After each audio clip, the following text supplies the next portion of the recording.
ช่วงที่บ่ได้บอกเบอร์โทรศัพท์ก็ยังบ่ต้องโทรมาเตือนนะวันพรุ่งนี้ทางโยมเพชรสมัยสุริโยดรบ้านดอนตันโยมเพชรสมัยสุริโยดรนี่เปิ้นเป็นผู้ดำเนินรายการธรรมะคลายเครียดวันเสาร์วันอาทิตย์เมื่อคืนท่านอาจารย์สมัครตัวยแล้วก็พี่นานเขานานคำมูล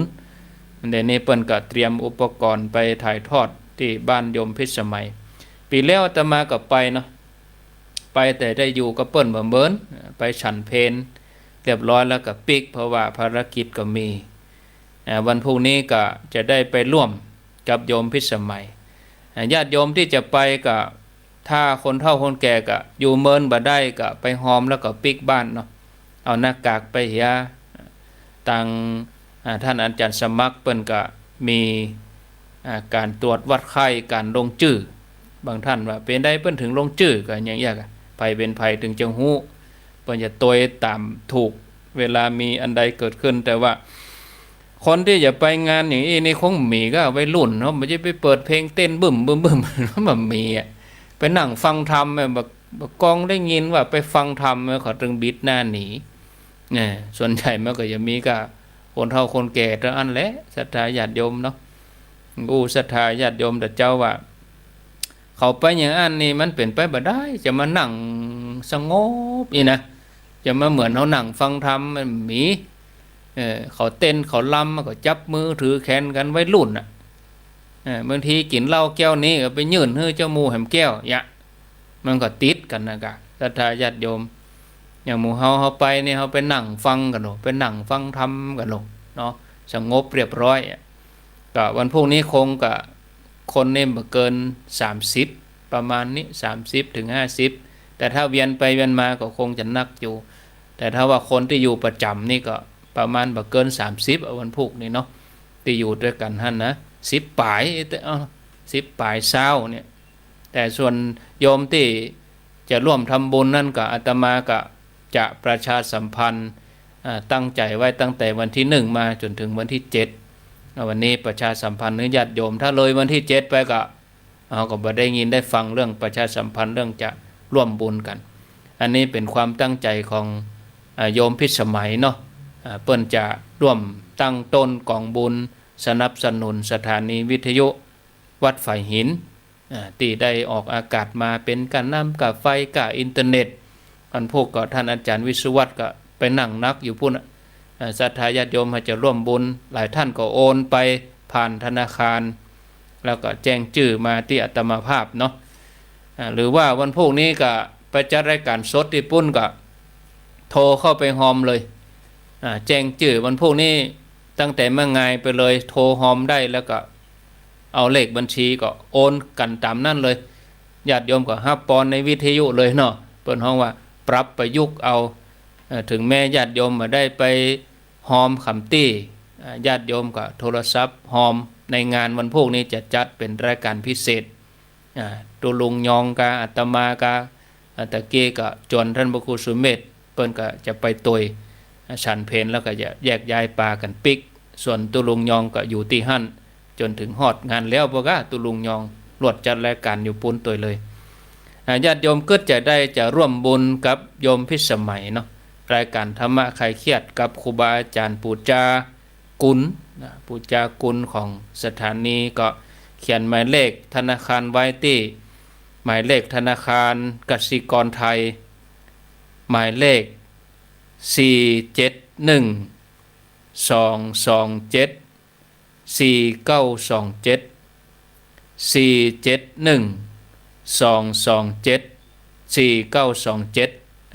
ญาติโยมที่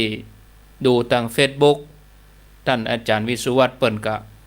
เอาออกที่ Facebook มันเป็นตัววิ่งเนาะเป็นตัวหนังสือเป็นเลขบัญชี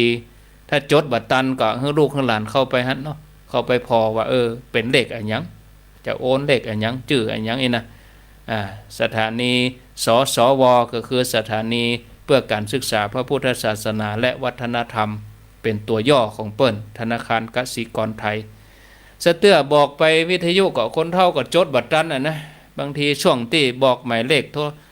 บอกหมายเลขธนาคารก็เปิ้นบ่สะดวก ที่จะเขียนเตื้อปากกาก็ไม่ในบ่ฮู้กระดาษก็ไม่ในบ่ฮู้กึดใจได้โอ้จะถามเลขบัญชีกำอย่างก็เป็นอย่างอีก็มีคนเฒ่าคนแก่บัดเดี๋ยวนี้ง่ายเนาะญาติเอาแต่หมู่นั้นน่ะโอนให้หลานให้ลูกโอนเอาก็ได้ก็ง่ายจัดดีข่อยใต้ข่อยเหนือก็เข้าบ่ละ20 150เนี่ยตามเจตนาเนอะศรัทธาญาติโยมก็หลายท่านก็โอนเข้าไปแล้วอาตมาก็มันพูกก่อนเนาะก็เรียบเรียงรายชื่อเอาไปอ่านในงานพุ่นเอาอ่านตอนนี้ก็ดูว่าจะบ่เหมาะสมเพราะว่าออกไปหลายสถานีแต่วันพูกนี้ตั้งแต่เมื่อไงนี่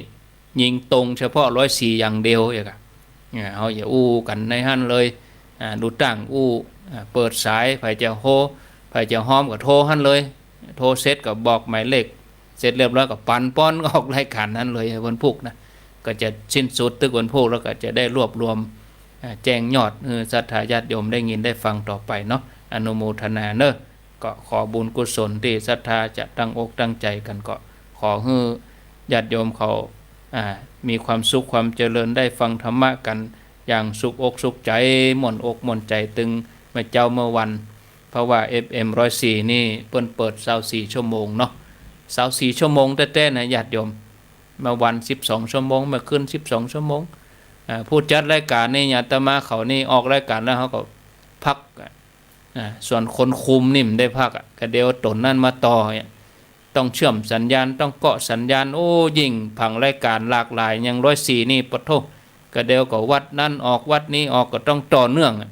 วิทยุดับบ่ได้คนเฒ่าเดือดร้อนอันนี้ก็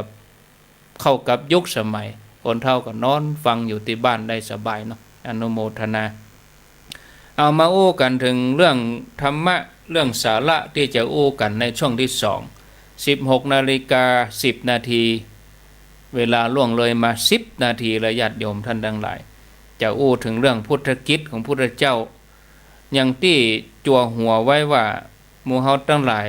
เหน็ดเหนื่อยจากภารกิจการงานทำงานต้องรับผิดชอบตัวเองก็ดีดูแลครอบครัวก็ดีบางครั้งบางทีเฮาก็เหน็ดเหนื่อยเมื่อยล้าอันอย่างที่จะมาเป็นกำลังใจให้หมู่เฮาทั้งหลายเฮาจะยึดถือเอาคนไหนคนใดเฮาทั้งหลายเป็นเจ้าพุทธเนาะเฮาก็พระพุทธเจ้านี่เป็นเนติแบบอย่างที่พระองค์บาทอดทิ้งมนุษย์ทั้งหลายพระองค์ก็ยังดูแลพระองค์ก็ยังใจใส่หมู่เฮาทั้งหลายก็เหมือนลูกมันเท่าอีกเฮาเกิดจีเนาะพุทธกิจของพระองค์นี่มาพอตามเวลาแล้วก็เหมือนพระองค์บ่ได้พักเลยนะหมู่เฮาในสักกรรมอย่าไปหยีบสักหน่อยเนี่ยสดไปรับอยู่ก็มีแต่พุทธเจ้านี่นะพอนะเอาเนอะญาติโยมเนอะลองไล่เรียงพอแล้วก็เอามาเทียบเคียงกับกิจของญาติโยมพอหรอกิจของญาติโยมกับพระพุทธเจ้านี่หรอแล้วเฮาเทียบเคียงกันนะเจ้ามาบิณฑบาตเฮากับลูกนึงเข้าเนาะแล้วเฮาลูกกี่โมงแล้วพระองค์ตื่นบรรทมกี่โมงเนี่ยแมลงมาพระองค์ก็แสดงธรรมแมลงมานี่บางคนก็เฮาก็เปิดวิทยุฟังธรรมเนี่ยบางคนนี่แมลงมานี่แต่งตัวอยู่ไม่เอวนี่วันนี้วันศีลเนี่ยเปิ่นมาวัดก่อนโอดบางคนก็ยังบ่ลูกเตื้อเนี่ยตัวเจ้าบ่ปั่นปอนแล้วยังบ่ลูกเตื้อนี่ก็มันบ่กิจตัวนี้ก็หายไปศรัทธาญาติโยมอันที่3นอกจากพระองค์แสดงธรรมแล้วเวลาค่ำมาเปิ้นก็มีการประชุมสงฆ์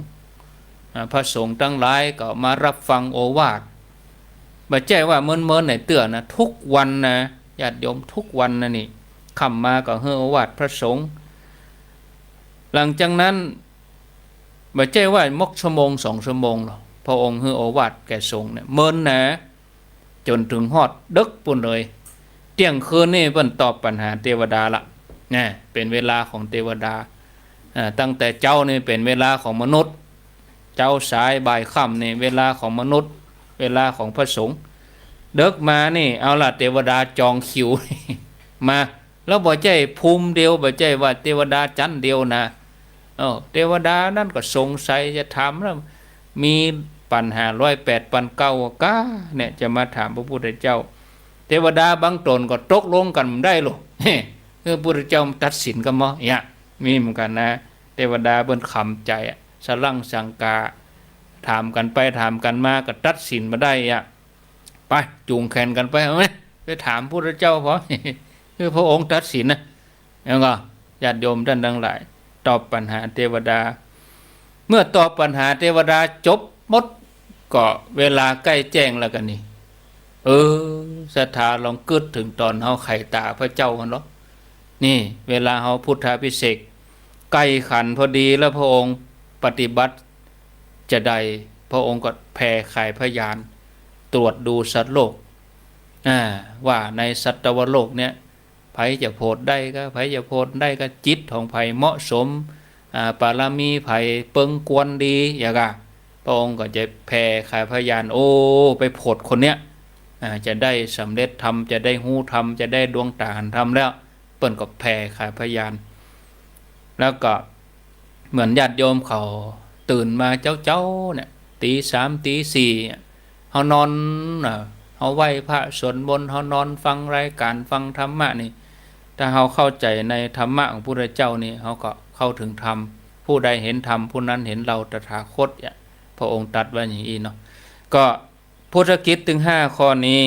ที่ผมอาตมาภาพได้เป็นข้อมูลเบื้องต้นญาติโยมได้ฟังก็นิมนต์อาจารย์ท่านพระครูสุเมธธรรมเสวีได้ดู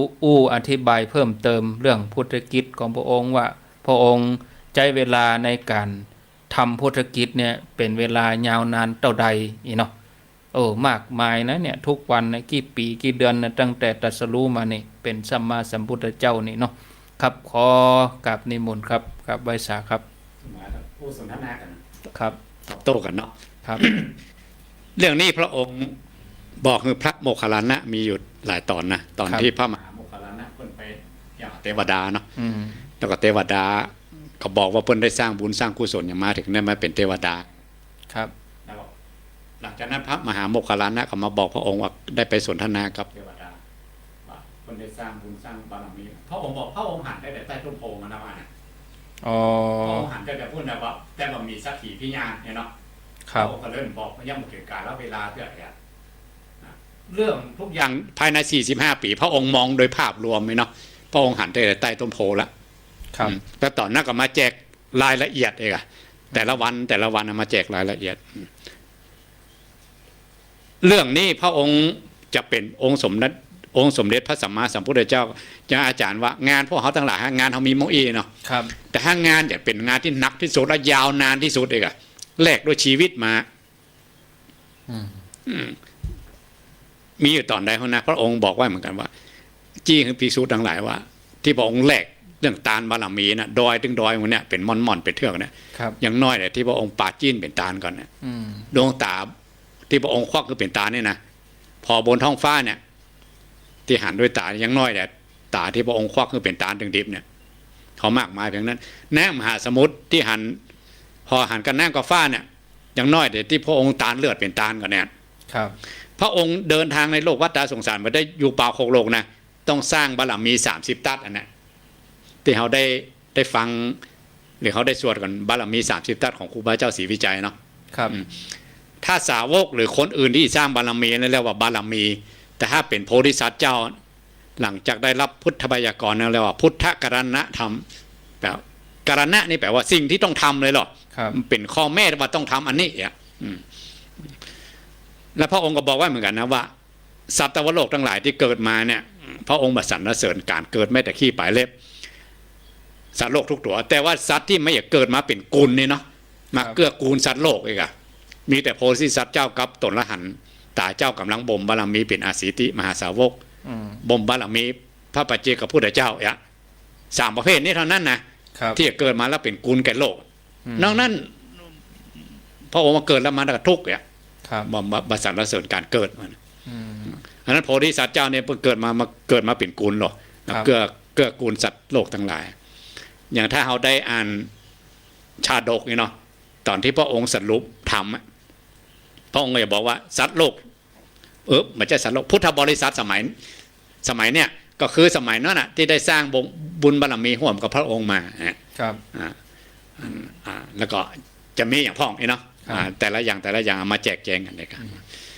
การงานที่ยาวนานที่สุดของพระองค์ที่กว่าได้เป็นองค์สมเด็จพระสัมมาสัมพุทธเจ้าพระองค์ต้องสร้างพุทธกรณธรรม30ประการคือเต็มเปี่ยมต้องมีข้อแม้ตัวนะครับถ้าบัดเต็มก็จะยังได้ก็ตึงเหมือนกับผลหมากล่างไม้ถ้าบ่มีอายุของมันนะมันก็บ่หน่วยเองอะบัดเติงเวลามันต้องอย่างเข้าเนี่ยมันก็ต้องมีอายุของมันอย่างเขาปลูกวันนี้เนาะหดน้ำเอาปุ๋ยใส่ถึงใส่ให้ตึกอ่ะเนาะก็มันมีมันยังมาถึงเวลาแต่ก็มันก็ต้องมีอายุครับสูงสุดถ้ายิ่งด้วยปัญญาเนี่ยเรียกว่าปัญญาธิกะต้องสร้างบารมีถึง20อสงไขยเศษหำแสนครับถ้าศรัทธาธิกะคูณ2ก็ไป40เศษหำแสนครับถ้าวิทยาธิกะยิ่งด้วยเพียรใน80อสงไขยอย่างพระศรีอริยเมตไตรเนาะสร้างบารมีมาถึง80อสงไขยอสงไขยนึงมอกได้เอกอะเป็นอสงไขยมหากัปนะอสงไขยมหากัปคืออย่างไร1มหากัป2มหากัป3มหากัปนะจนถึง1ตัวเลข0 140ตัวมหากัปนั่นจึงว่า1อสงไขยมหากัปและคูณด้วย20ครั้งอ่ะครับและเศษแถมแสนเนี่ยถ้าสาวกธรรมดาให้ได้เป็นขุนพลของพุทธองค์เนี่ยนะครับมันต้องถึงกับเป็นอสงไขยอะแค่เศษของพระองค์แค่เศษแสนนี่ก็ได้เป็นอะไรกันแต่อย่างพระสารีบุตรกับพระโมคคัลลานะนี่เป็นคู่อัครสาวกเนาะจะเป็นขุนพลของพระองค์หรอกก็ต้องสร้างบารมีมัน1อสงไขยแสนมหากัปโอ้ขนาดแล้วมหากัปนั้นมอกใดถ้าไปเจ้าอยู่เป่าโคโลกมาได้นะอันนี้คือระยะเวลาที่จะสร้างบารมีจะอยู่จนหมดเวลาเป็นได้เนาะมันก็ละอ่อนดิอยู่ป.1แล้วเหมือนจะว่าอยู่ป.1ปีงแล้วอย่าทำมาอย่างพ่องเนี่ยเฮียนอย่างพ่องเนี่ยครับปั่มเป่งนะเพาะบ่มครับบารมี30ตัดอย่างยิ่งยวดตัวอย่างยิ่งยวดปรมัตถ์คืออย่างยิ่งยวดหรอครับ1มหากัปเทียบว่าอย่างไรวะเทียบว่าบ่เห็นก้อน1เหมือนลูกเต๋าเนี่ยนะครับด้าน1ยาว16กิโลอ่ะ1โยชน์อ่ะเป็นสี่เหลี่ยมจัตุรัสอ่ะครับแล้วก็สูง1โยชน์กว้าง1โยชน์ยาว1โยชน์อาจารย์ว่าดอยอินทนนท์นี่สูงมั้งใดโอ้หลายพันเมตรกะฮะเป็นหมื่นเมตรกะฮะมาถึง 2.8 2,800 เมตรเอเวอเรสต์ที่สูงที่สุดในโลกอ่ะ2กิโลไป2กิโลไปเอเวอเรสต์10กิโลแต่บ่หินก้อนนี้ที่พระองค์เทียบนะครับสูง16กิโลอ่ะยังมีดอยไหนในโลกนี้สูงเท่าอันนะครับแต่กว้าง16กิโลยาว16กิโลสูง16กิโลถ้าเทียบว่าเหมือนกับ100 ปีเทวดาที่อายุยืนๆเอาผ้ามาลาดกำครับเพราะลาดครั้งที่1เพราะครั้งที่2ล้อม100 ปีกันนะครับน้ำมันลาดกำเนี่ยถ้าเอาเทียบกับมาถ้าเทียบปริมาตรกับมามกฝุ่นสักเม็ดเนาะลาดกำครับพาติบบางๆลาดกำเอาจนบ่หินก้อนนั่นน่ะเฮียนติดดินแล้วมันน่ะครับนั่นขึ้นชื่อว่าเทียบอุปมาว่าเหมือนกับระยะทางระยะเวลา1มหากัปเอาบะหินนั้นเสี่ยง1ก้อนครับอาจารย์ว่าอย่างเมินวะจนมดเสี่ยงไปเลยปดโทษถ้าสาวกผู้ใหญ่ของพระองค์ต้องบำเพ็ญแสนก้อนกันโดลาดกำจนเสี่ยงบะหินนั้นนะ100 ปีมาลาดกำนะครับจนเสี่ยงนี่คือระยะเวลาช่วงระยะเวลานั้นไม่ใช่อยู่บาดาล6โลกนะครับต้องบำเพ็ญบารมี30ตัด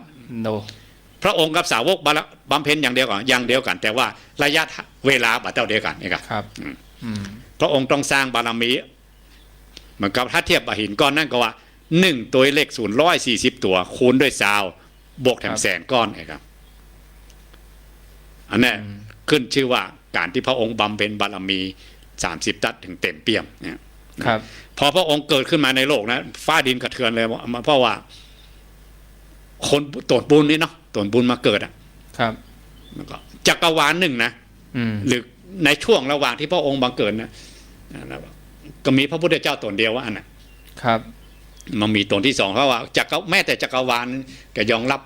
งรับบารมีของพระพุทธเจ้าส่งตนมาได้ครับอย่างตนละหันตาเจ้าทั้งหลายหรือพระเจ้าจักรพรรดิหรือว่าคนอื่นน่ะยังมี2 ตนได้3 ตนได้100 ตน1,000 ตนได้เองแต่แม้มีองค์สมเด็จพระสัมมาสัมพุทธเจ้าจักรวาลจะรองรับคุณของพระองค์ได้ตนเดียวเท่านั้นครับเพราะพระองค์มาเกิดขึ้นในโลกพระองค์ก็ต้องทำเป็น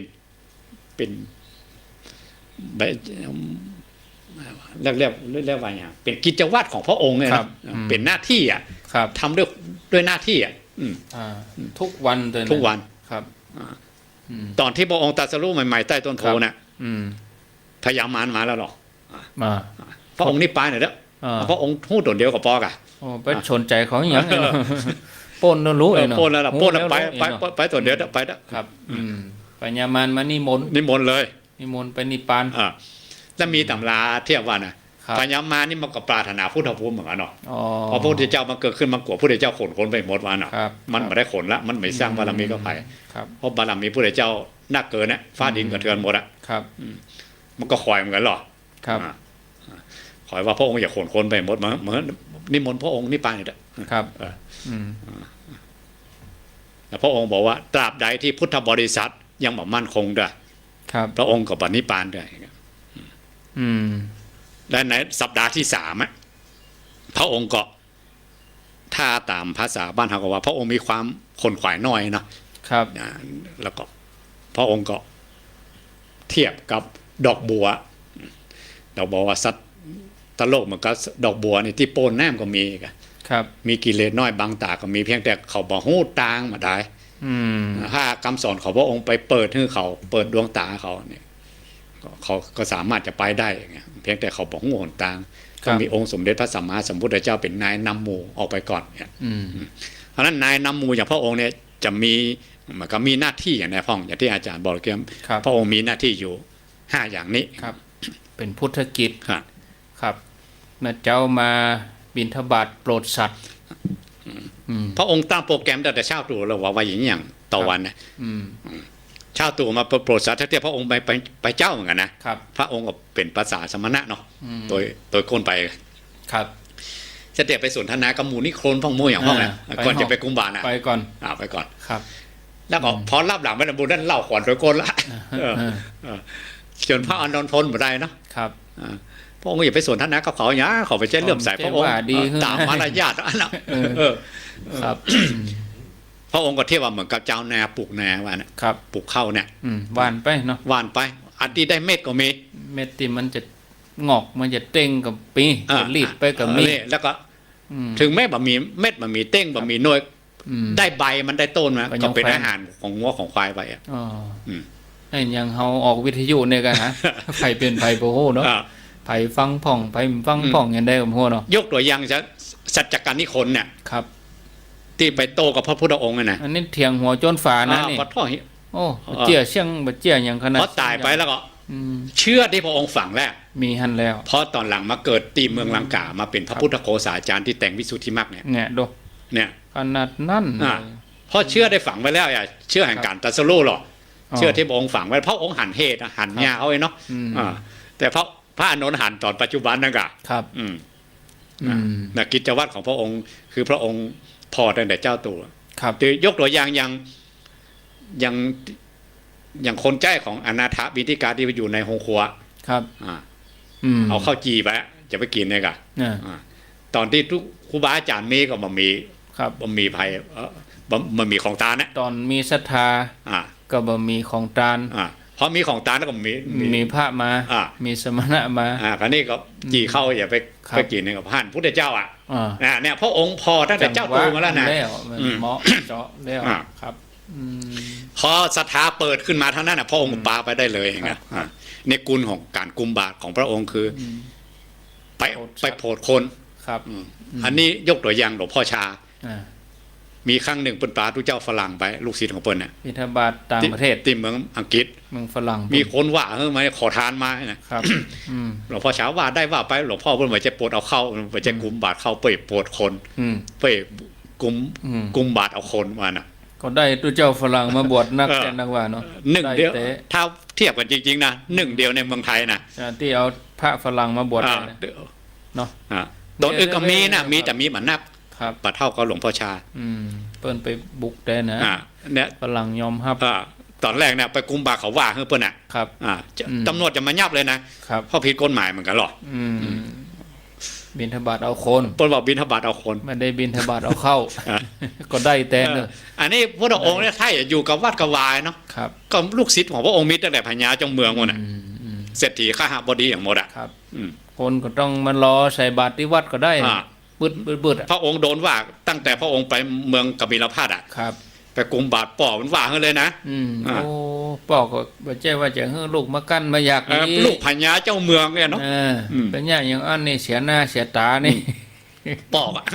ครับ พญาลูกพญาเจ้าเมืองเนี่ยนะแล้วไปขอทานเนี่ยเพิ่นถึงว่าอันเลยนะครับ ครับพอบ่เคยหันดู บ่เคยหันอ่ะ พอบ่เคยหันกุมเข้าไปขอจนท้ายกับเปลี่ยนจิต เพิ่นว่า เปลี่ยน ว ใจ งของเขาไปเจ๊อย่างอีเพิ่นว่าเหรอถ้าว่าตามภาษาบ้านเฮานะครับ พระองค์ว่าอันนี้วงของอาริยะเจ้า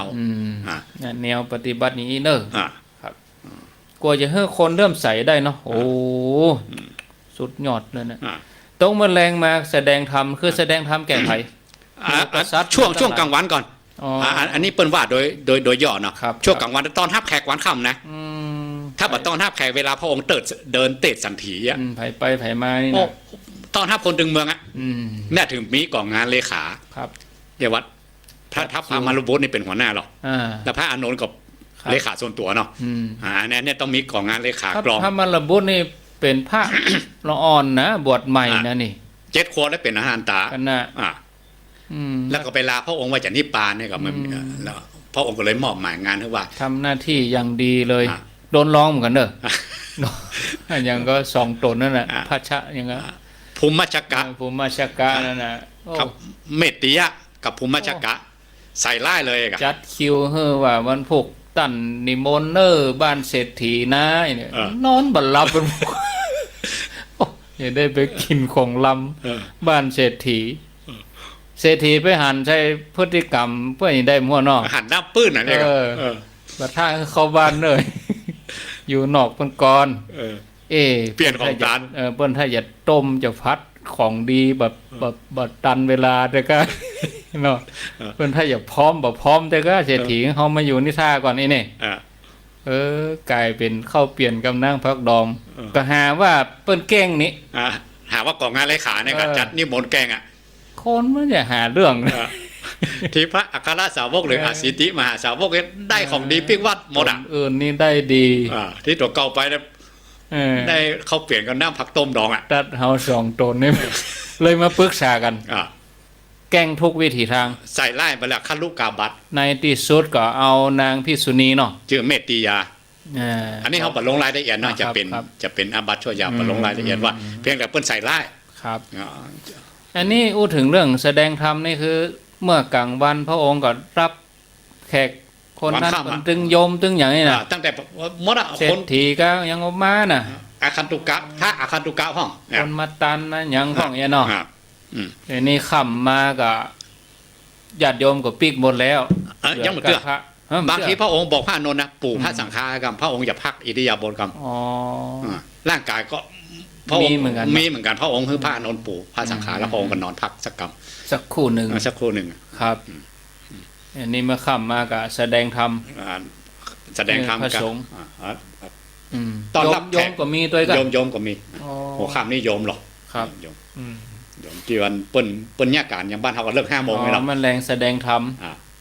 แก่โยมแก่พระแล้วก็ค่ำมาแหมน้อยก็โอวาทพระสงฆ์ โอวาทพระสงฆ์แล้วบางทีพระองค์แผ่ขายพยานว่า บางทีมีตุเจ้าตนเนี่ยก็จะมีวาสนากับลูกศิษย์คนใดเองอะแล้วก็มอบหมายงานเนี่ยวัดพูกไปโพดตัวนั่นเนอะ บุญเปิ้นชมกัน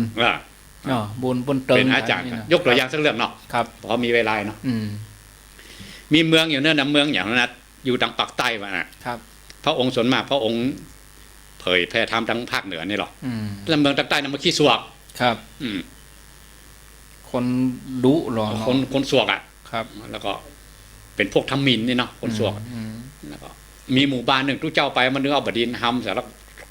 ถุยน้ำลายใส่กว้างเลยละมันแค่อ่านทุกเจ้าอ่ะนะแล้วก็ทุกเจ้าก็ขออนุญาต พระองค์ไปหมู่บ้านนี่ไปเผยแพร่ธรรมเนาะพระองค์ถึงหมดอนุญาตเดี๋ยวก็ไปก็พระองค์อนุญาตก็มีทุกเจ้าตัวหนึ่งครับ ก็ขออนุญาตเนี่ยประชุมเหมือนแมลงเนี่ยที่ว่าตุเจ้าตัวหนึ่งขออนุญาตพระองค์ไปพระองค์อนุญาตไปตุเจ้าใหม่ได้นะพอไปหมู่นั่นหันว่าถ้าคนเท่าก็หันว่าลูกหลานตัวเก่าให้ไปเมืองไก่ที่ไหนสักที่กับนักปิ้งมาบ้านมานะคนรุ่นเดียวกับตุเจ้านะก็หาว่าเซียวเดียวกัน ครับ ไปที่ไหนเหมือนได้เหมือนว่าปิ้งมาไปเดียวนี่กัน แล้วออนก็หันว่าเป็นญาติผู้ใหญ่เดี๋ยวเก่าก็หาปิ้งมาต้อนรับกันถึงหมู่บ้านหมดอะ นั่น แล้วก็พอต้อนรับกันแล้วก็ประกอบรู้ตั้งบำเพ็ญสมณธรรมเนาะก็ได้เป็นอรหันตาเลยเพราะเป็นอรหันตาออกภาษาแล้วก็ปิ๊กมาได้ปิ๊กมา มีผิวพรรณวันหน้าอันผ่องใสมากนะครับ ตุเจ้าทั้งหลายก็สงสัยเนาะประกอบเปิ้นหมดกิเลสแล้วก็ปากันไปเฝ้าพุทธเจ้าแต่เหตุใดพระองค์ถึงอนุญาตให้ไปพระองค์ว่าเคยมีวาสนากระมูดบ้านนั้นมาก่อนอ๋อนี่เพราะพระองค์หันเหตุแล้วเองอะต้องมีเหตุนี้เหตุอย่างไรสมัยจัดก่อนน่ะตุเจ้าเดี๋ยวนี้ปิดตุเจ้าทุดงมานะพอไปกุมบาทมาเข้าเหลือในบาทนะไม่ใช่ว่าเข้าที่ว่าเอาหื้อโดยตรงนะเข้าเหลือในบาทประกอบน้ำเขาใส่เนาะแล้วก็แกว่งไปแกว่งมาก็หะเข้าป่าเอาหมูสัตว์น้อยสัตว์ใหญ่นังใดอยู่ในป่าเนี่ยกินข้าวบาทได้เนอะถ้าบาทเขาว่าเสกแล้วเนาะเสกปฏิสังขายโยเสกอัจฉมายาเรียบร้อยอนุญาตแล้วเนอะอนุญาตนะเอากินกันเนอะเป็นน้ำเป็นข้าวนะเปิ้นตั้งเจตนาว่าอย่างหื้ออะทุกวันนะพอเหลือข้าวบาทมันก็น้ำใส่บาตรฮะเข้าป่าอ้าวสัตว์น้อยสัตว์ใหญ่ทั้งหลายที่อยู่ในป่านั้นมากินข้าวนี่เนอะครับแล้วหมูโมดดึงหางอยู่ไหนฮะนะโดได้กินเนอะได้กินนะก็นึกคุ้นใจมันฝังไว้แล้วนะนึกถึงกุนมาเกิดเป็นคนดึงหมู่บ้านนั่นได้อุปถัมภ์กันนี่เนี่ยจังโมดนะระลึกมีกุลแก้วสามประการอยู่ในใจอะครับถึงแม้บ่ได้สำเร็จทำแต่ว่าสำนึกพอสำนึกมาหันตู้เจ้าตัวนี้ก็เคยได้กินข้าวก้นบาทมาก่อนเนี่ยเนาะครับหันหน้าหักเลยว่านะมีวาสนาห่วมมีวาสนาห่วมกันครับได้สำเร็จทำตอนที่ตู้เจ้าเปิ้นได้เป็นอรหันตาเนาะเปิ้นสอนทำก็ได้บรรลุธรรมกันถึงหมู่บ้านนั่นแหละนั่นเนี่ยวาสนาที่ห่วมกันมาได้มาจากไหนตอนที่พระองค์ประชุมสงฆ์มาเนี่ยครับพระองค์แจกแจงไปหรอกตู้เจ้าตนนั่นไผ่อะไผ่เป็นครูไผ่ศรัทธาไผ่เป็นลูกศิษย์ไผ่ครับเราบัญญัติวินัยพ่องสอนธรรมะพ่องมีสปะตอนช่วงที่เฮอโอวัดนี่ตอนทรงโอวัดเป็นช่วงมาค่ำนี่นะค่ำแรงเป็นวันๆไปนะมืดชุ่มซิมเป็นวันๆไปเตาฮอดจนถึงเด็กเวลาเที่ยงคืนตอบปัญหาเทวดานี่บางทีครูบาอาจารย์บางตำราประกอบเป็นพระเจ้าอยู่หัวก็มีเทวดาโดยสมมุติสมมุติเทพคือหมู่เจ้าหมู่นายก็มีอันนี้ตามแบบโลกนะแต่ถ้าทางธรรมแถมตำราหนึ่งก็บอกว่าสัตว์ในภพภูมิละเอียดที่เป็นลูกศิษย์ของพระองค์พ่องมาก่อนนี่นะเคยสร้างบุญบารมีห้องกันมาพ่องครับหรืออย่างเขาได้ยินธรรมจักรภูมิมานังมาน่ะเป็นจันน่ะที่มาสาธุมันนั่นก็มีปัญหาเหมือนกันเนาะยกตัวอย่างอย่างบงคลสูตรเนี่ยเขาสงสัยมาตั้ง100,000 ปีนะสงสัยว่าอันอย่างเป็นมังคลาเป็นมงคลเนี่ยใครก็ตอบมาได้จนรอพระองค์มาตรัสรู้ถึงมาถามอันนี้ก็เทวดาปัญหาเหมือนกันปัญหาเทวดาโลนี่มีคัมภีร์โดยเฉพาะเลยนะเล่ม1เลยละเทวตาปัญหาเอกโอ้ปัญหานี้เลิกเด็กพอทำดูแต่ละข้อนี่ตอบมาได้มันเลิกครับตอบผมก็ไปพอเหมือนกันนะถ้าเอาถามเขาขนาดเขาเห็นนักทำเห็นอย่างมันนะไปอ่านเพราะถ้าบ่มีคำตอบในนั้นเลยนะตอบไปได้มันเลิกเกินอันนี้ตอบปัญหาเทวดาตอบเทวดาในนี้ก็เมื่อตอบปัญหาเทวดาจบแล้วใกล้แจ้งใกล้ลุ่งพระองค์พักช่วงหนึ่งพักอยู่เนาะพักดูในสุรตะวิหารธรรมของพระองค์เองนะอย่างไรก็บอกว่าเนี่ยครับที่อยู่ในวิหารธรรมของพระพุทธองค์จะสมาธิชั้นสูงอย่างไรก็บอกว่าเนาะคือพักหน่อยเดี๋ยวปุ๊บก็ร่างกายก็สมบูรณ์แข็งแรงสดชื่นนะครับอันนี้เทียบว่ากับหลวงปู่โตวันน่ะอันนี้เขาไปเจ้าเทียบพุทธเจ้าเนาะหลวงปู่โตเพิ่นทำงานมาค่ำนะบรรลุจักเลยเนาะพอลูกศิษย์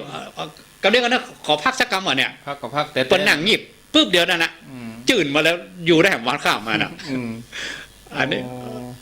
อาจารย์เคยอ่านประวัติก็ครับหลวงปู่โตประวัติแล้วมันพิสดารมากมายอันนี้เปิ้นเล่าในตำราเนาะก็หลวงปู่โตไปพักกำไดเนาะไปนั่งปื้นกำไม้หมอแวบกำเดียวก็ดินพื้นๆอย่างเก่าอ่ะมอกอึดใจนี่ครับอันนี้ขนาดเหมือนกับรุ่นหลังมาแล้วนี่เนาะถ้าสาวกรุ่นแรกขนาดไหนแล้วก็พระพุทธเจ้าตนที่เป็นเจ้าของธรรมนี่ขนาดไหนแน่นอนแต่ว่าศัพท์คำนี้เป็นศัพท์เฉพาะเลยว่าสุญญตวิหารธรรมของพระพุทธองค์เองมาเนี่ย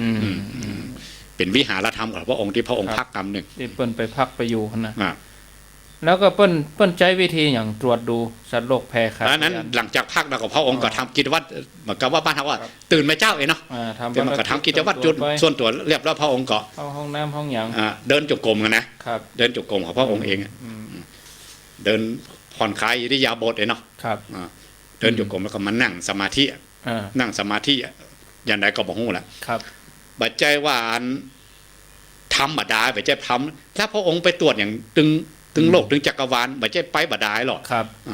อืมแผ่จากตีนกุฏิถ้าไปอยู่ไหนกุฏิของพระองค์เรียกว่าคันทกุฏินะครับ คันทกุฏิว่ากุฏิที่หอมอ่ะหอมด้วยกลิ่นไม้จันทร์หอมด้วยกลิ่นของทิพย์ที่เทวดามาโปรยไว้ ครับ เรียกว่าคันทกุฏิ อ๋อ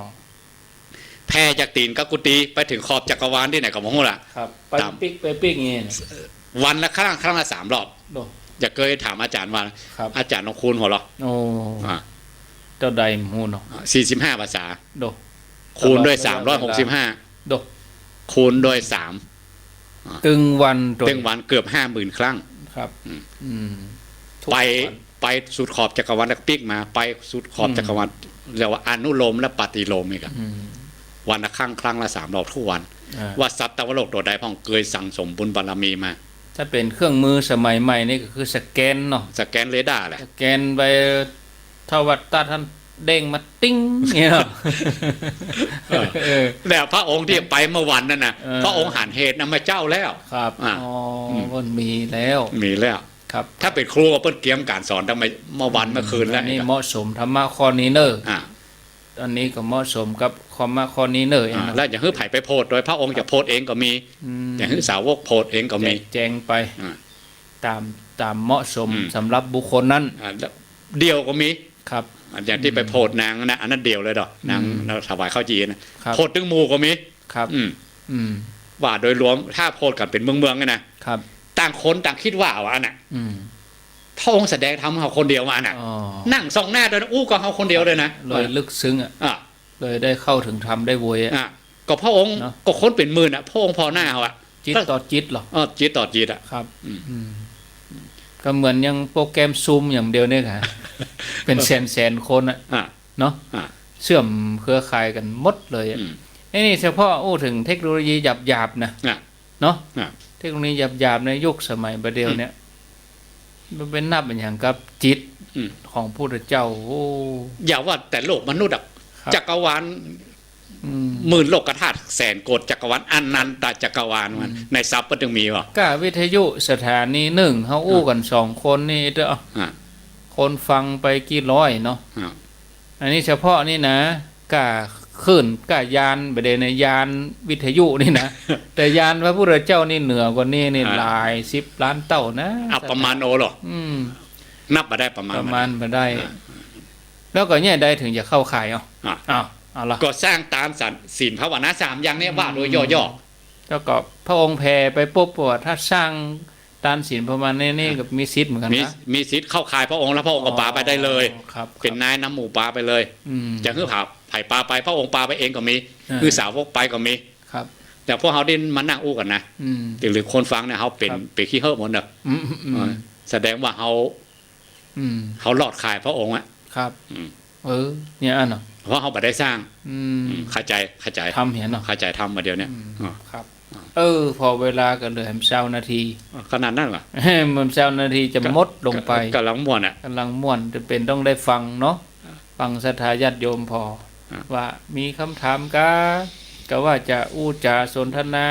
กำลังใจอยู่ที่ไหนตั้งใดจอกใดแจงใดแห่งหนตำบลใดก็ขอเจริญปอนโทรเข้ามาหากันได้ที่หมายเลขโทรศัพท์0998366322กำลังกันหนัวกำลัง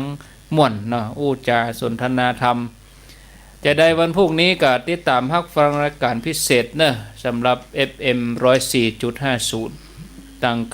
98.75 ก็จะเชื่อมสัญญาณมาออกให้ศรัทธาญาติโยมได้ยินได้ฟังเวลาปกติเหมือนเดิมทุกอย่างนะ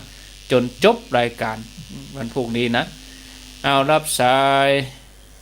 เจริญปน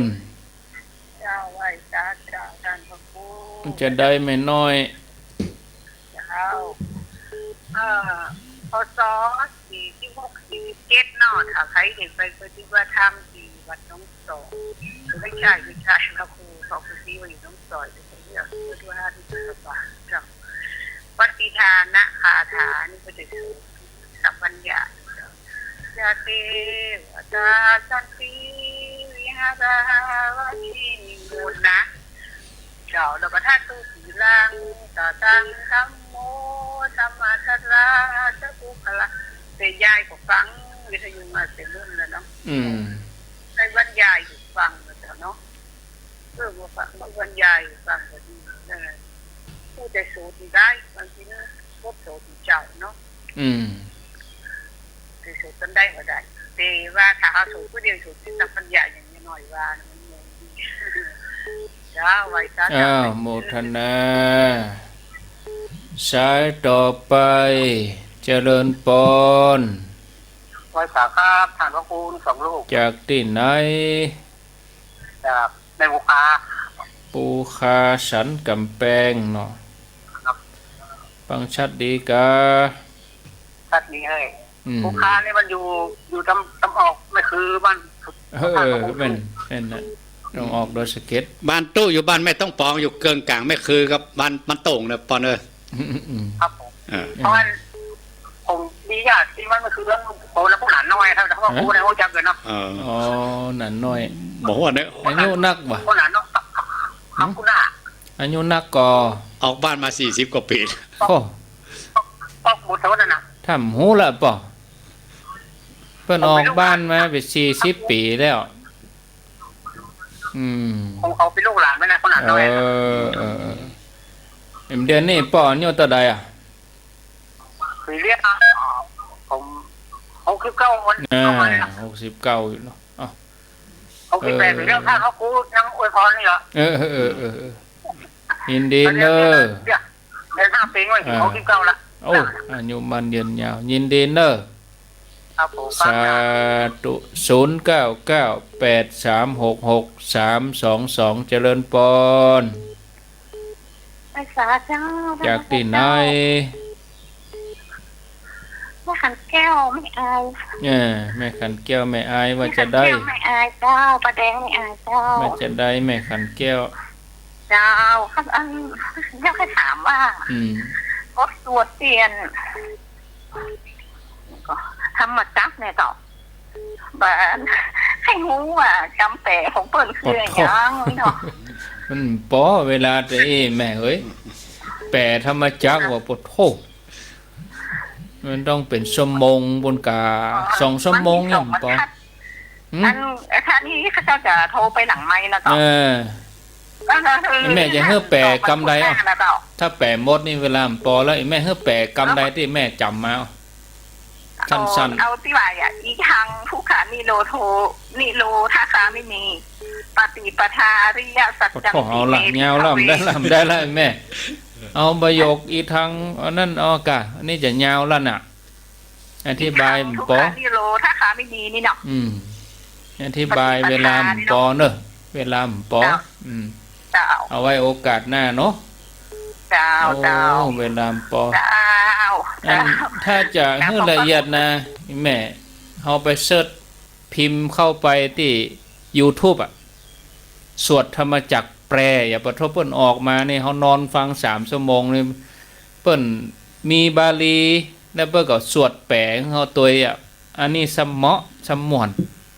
นะก่อนนอนนะแต่ถ้าจะมาให้อธิบายนี่โอ้เอาสักประมาณก้า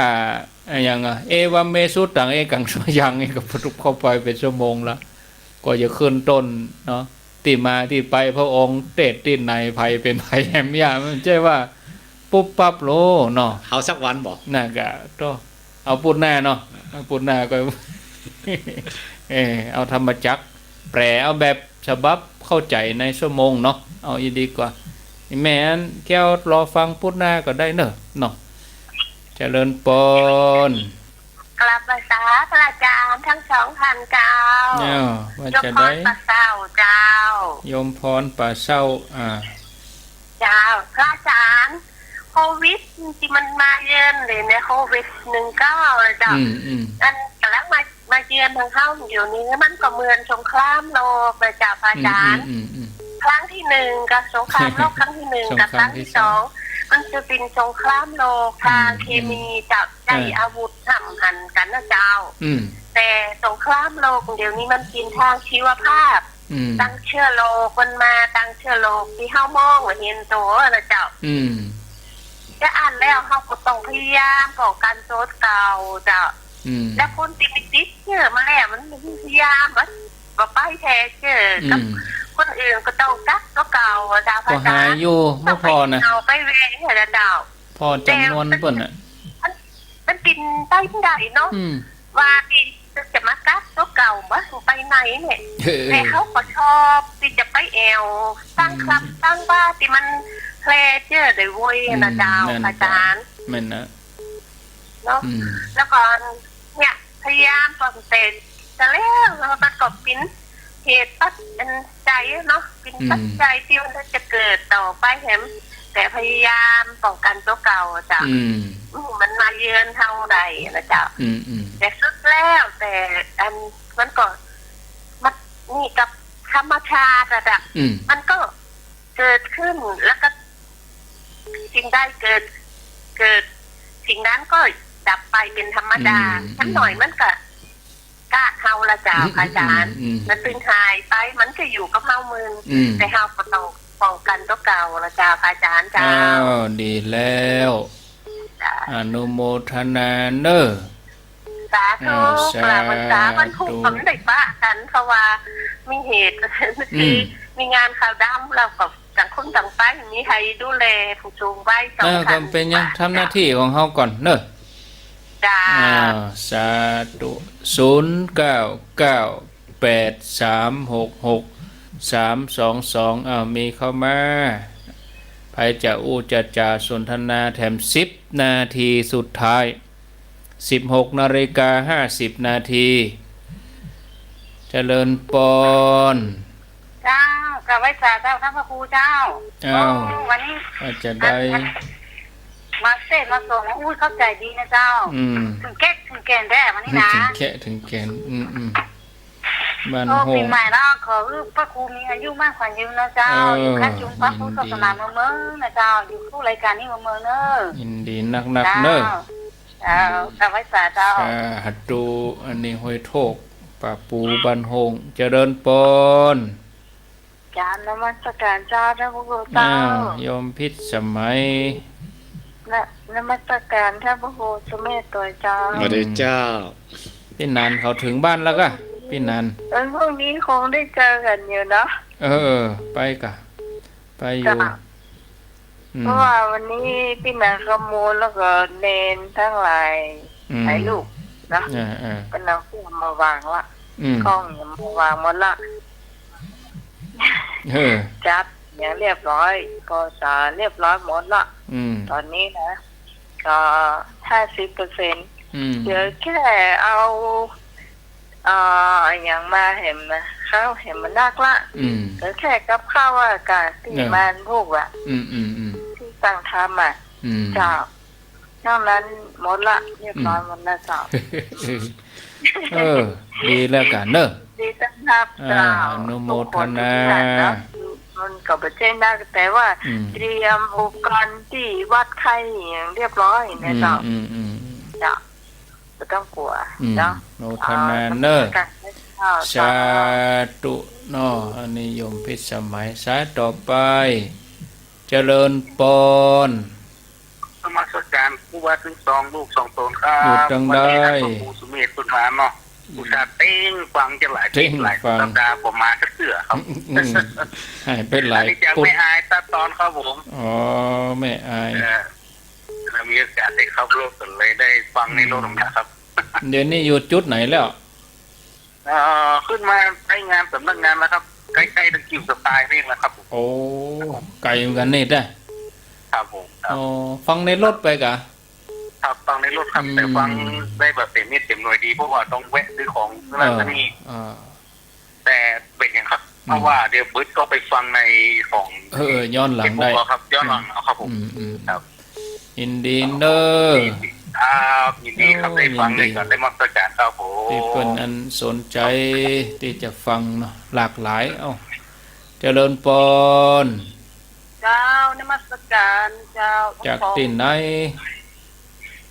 แม่สีเพนแม่อาย แม่สีเพ็ญอำเภอแม่อายฟังตลอดเนอะ ตลอดชัดเจนดีเนาะ เจ้าชัดเจนดีขนาดเลย ฟังขึ้น100.25นี่ก็ เจ้าที่ พระบาทอุดมนะ เจ้า ติดตามไปเลย สุขภาพแข็งแรงนะเจ้าทั้งสองรูปเลย เบิดเมื่อคืนกับปะกันที่สถานีแถมฟังกันแถมเนอะ เจ้าฟังตลอดเลยเจ้า สาธุอนุโมทนาสายต่อไปแม่อายมือวยไปหน่อยสุมาเดินโยมเนอะมือวยไปหน่อยค้างแถมประมาณ8นาที0998366322 สเตือญาติโยมโทรมาสายจนกันเนาะจนกันก็จะเป็นฝากข้อความไปเหียนะจะไปน้อยใจเนอะเต็งโทรทำไมเจริญปน ครับขอแต่ไตไวสาสั่นเจ้าทั้งสองรูปสองตนนะครับ เป็นนาน วันนี้ก็ได้ฟังท่านเจ้าแห่งวาระหนึ่งได้ติดตามตลอดว่าค่อยขอกับแต่ไตไวสาถามท่านเจ้าว่าบทสวดที่ท่านเจ้าว่านะครับปฏิทานามัยคาถามาจากพระสูตรที่พระเจ้าได้จัดไว้หรือว่านักปราชญ์บัณฑิตเพิ่นได้แต่งขึ้นเขียนขึ้นที่หลังนะครับเดี๋ยวรอฟังในวิทยุเนอะครับผมขอแทบใจไวสาบารมีธรรมท่านเจ้าทั้งสองรูปสององค์นะครับไวสาครับสาธุแหม2สายเนาะเพิ่งได้12แล้วก็จะได้ยกหูเจริญปนจากที่ไหนสวัสดีปีใหม่เจ้าค่ะโยมเปียกเจ้าค่ะโยมเปียกโยมเปียกกรุงเทพเนาะเจ้าค่ะเป็นจะได้พ่อเจ้าค่ะดูหน้าดูหน้าดีเจเจ้าค่ะดีเจพูดไปยิ้มไปเจ้าค่ะฟังไปก็ยิ้มไปหันอยู่เนาะอาจารย์พูดถึงโควิดฟังว่าอาจารย์พูดแล้วมามองเนี่ยเจ้าค่ะว่าโยมก็เอาหน้ากากออกเสียก่อนกะโยมใส่หน้ากากหรือเปล่า2 ชั้นเลยเจ้าค่ะออกก่อนก็ได้มันมาถึงเชียงใหม่มันไม่ออกวิทยุของโยมนี่อยู่กลางมรสุมเลยนะรอบด้านนี้เขาติดกันหมดแล้วหมายถึงตอนนี้มันไม่เข้าออกวิทยุหรอกเอาออกก่อนแล้วมาถึงโยมก็สวดอิติปิโส3 จบ 9 จบคนเอาพระพุทธคุณร้องไปก่อนเจ้าค่ะมีผลเจ้าค่ะกำลังใจเนาะพลังงานดีเจ้าค่ะมันก็จะดูดพลังงานดีมาพลังงานไม่ดีมันก็จะดึงดูดพลังงานไม่ดีมาแล้วก็เอาความดีไว้ก่อนเจ้าค่ะเอาพระพุทธเจ้าเป็นที่พึ่งเจ้าค่ะดีแล้วพอโยมฟังว่าอาจารย์พูดถึงโควิดโยมก็มานั่งมองเนาะโอ้โหร่างกายตัวเนี้ยเนาะใครมันก็อยากจะได้อยากจะอาศัยเนาะไอ้ในตัวเรานี่ทั้งพยาธิทั้งอะไรก็โรคภัยไข้เจ็บก็เยอะแยะแล้วนะโควิดมันก็ยังจะมาเอาอีกแล้วเราทำไมยังอยากจะรักร่างกายอยู่ตรงนี้เนาะว่าพระพุทธเจ้าก็สอนให้เราเห็นร่างกายเนี่ยมันไม่ใช่ของเราแม้โควิดมันก็ยังโดยมาแย่งของเราก็ว่ามันเป็นของเรานะเจ้าค่ะโยกเอาไปมันก็เห็นทำดีเจ้าค่ะว่าจ้ามันก็ดีเจ้าค่ะปฏิบัติภาคพื้นสนามเจ้าค่ะจะได้รู้ว่ากลัวตายป่ะเจ้าค่ะโยมกล่าวสวัสดีปีใหม่นะเจ้าค่ะเจ้าค่ะสาธุเจ้าค่ะพระอาจารย์เอาแล้วเนอะศรัทธาญาติโยมคงจะเอาไว้ตึกสายสุดท้ายเพราะเวลาเหลือแถม4 นาทีเนาะกว่าที่จะได้ทวนสายแล้วก็มาตอบปัญหาของป้อหนานตะกี้นี้เปิ้นถามเรื่องเกี่ยวกับปฏิทานะคาถาทวนสายที่1ก็แม่น้อยบ้านดอนสายที่2ปูคาสันกำแพงสายที่3แม่ขันแก้วแม่อายเปิ้นได้โทรมาแจ้งผลการรับฟังถึงเรื่องธรรมจักรเปิ้นจะใครฮื้อแปลธรรมจักรนี่ก็ใช้เวลาเมินพอสมควรเนาะแล้วก็ยมพรปัดเศร้าอุโมงค์ห้วยโทกบ้านห้องละโปนยมพิษสมัยดอนตัน สายที่7ก็แม่อายตาตอนสายที่8แม่สีเพนแม่อายสายที่9ปนานสารปีมีคำถามตะกี้เนาะแล้วสายสุดท้ายตะกี้นี่ก็โยมเปียกเอ้านิมนต์ครับอาจารย์ท่านพระครูมีมาในพระสูตรก็ว่าอัฏฐกถาเปิ้นแต่งขึ้นมาเมื่อรุนครับไว้สาครับบทสวดหรือพระปริตแต่ละพระปริตเนี่ยพระองค์ตรัสโดยตรงนะแต่ว่าครูบาอาจารย์มาเรียบเรียงมาต่อกันครับเอาที่หันที่มาเอกอะอย่างธรรมะเป็นหมวดเนี่ยครับยกตัวอย่างพระวังคีสาดีดกะโหลกนะครับเปิ้นจะเอาธรรมะของพระองค์มาแต่งเป็นคาถานะพระองค์จนยกย่องอะว่าเป็นผู้เลิศที่สุดในที่เอาธรรมะของพระองค์มาแต่งเป็นคาถามาเรียบเรียงคือสละสลวยเอกอะเนี่ยธรรมะของพระองค์บางทีพระองค์ติดที่หันพ่องที่นี่พ่องมีหันหน่อยแล้วก็มาเรียบเรียงกันอย่างสมมติอย่างพระธรรมจักรเอวัมเมสุตังข้าพเจ้าพระอานนท์ได้ยินมาอย่างนี้ว่าพระองค์ไปใจตัดว่าข้าพเจ้าได้ยินมาอย่างนี้ไปใจหรอพระอานนท์ว่าพระองค์ก็เรียบเรียงอันนี้เหมือนกันบทธรรมวัดกาบทพระสูตรแต่ละตีกันครูบาอาจารย์รุ่นนั่นเองเนาะรุ่นตนละหันตาเจ้าทั้งหลายกันถ้าขอยกตัวอย่างอย่างที่เคยยกตัวอย่างบ่อยๆว่าพระสุเหตุตุมันตเถระเนี่ยท่านบอกว่าธรรมะของพระองค์1ข้อเนี่ยมีเนื้อความตั้งร้อยความหมายตั้งร้อยคนโง่มันมาอ่านหรอกสมมาอ่านเดี๋ยวไปใจบ่ายนะหู้ความหมายของธรรมะของพระองค์ที่มีเนื้อความตั้งร้อยความหมายตั้งร้อยได้ข้อเดียวสำหรับผู้ฉลาดหู้ความหมายธรรมะของพระองค์1ข้อน่ะที่พระองค์ตัดคะแนนไปแต่คะแนนไปเป็นร้อยเป็นพันธรรมะของพระองค์เป็นอนันตนัยหรอกนั่นครูบาอาจารย์รุ่นนั่นเนาะรุ่นผู้เฒ่าทั้งหลายนะก็เอาธรรมะของพระองค์มาขยายความมาแต่งมาเรียบเรียงเป็นพระคาถาเปิ้ลจะมีลักษณ์หรอลักษณ์ของคาถาเนี่ยมีถ้าเป็นฉันทลักษณ์ก็มีสระอะสระอามีโครงสีสุภาพมีอย่างเนี้ยมีกร6กร8อย่างเนี้ยเปิ้ลจะมีบังคับโครงฉันกับกรนี่เนาะส่วนมากธรรมะของพระองค์จะเป็นฉันทลักษณ์ถ้าสูงสุดเคยถามอาจารย์มหามโนดนะว่าสูงสุดเอาธรรมะของพระองค์มาแต่งเป็นวสันตติโลกเนี่ยคำฉันแต่งให้เป็นมันก็ฝนได้ลงมาจากฟ้าขนาดไหนครูบาอาจารย์รุ่นผู้เฒ่าทุนนั่นเนาะนั้นคำสวดหรือบทบอกว่าบทใดก็จ้างแล้วเป็นบทของพระปริตหรือคำสอนของพระองค์นะที่ครูบาอาจารย์มาเรียบเรียงใหม่ให้ได้เข้าใจให้ได้เป็นให้สอดคล้องกันให้เหมาะในการจำเนี่ยคนฟังตอนหลังมาถ้าคนได้เรียนหลักภาษาฟังแล้วอ๋อเลยกะเอามาจากเรียบเรียงมาจากหลายตีอย่างปฏิทานคาถาสัตว์อยู่ในกำเนิดทั้ง4อย่างก็อยู่ห้านะแล้วพระองค์ที่บอกพระองค์เตศไว้ที่สัตว์กำเนิดที่4ไปแจ้ว่ากันถึงหมดนะไม่ใช่นะครูบาอาจารย์รุ่นผู้เฒ่าทั้งหลายแต่เรียบเรียงมาเป็นคาถาเป็นบทสวดเป็นพระปริตเป็นคำสอนของพระองค์แต่ละสูตรไปแล้วใครจะเข้าถึงขนาดไหน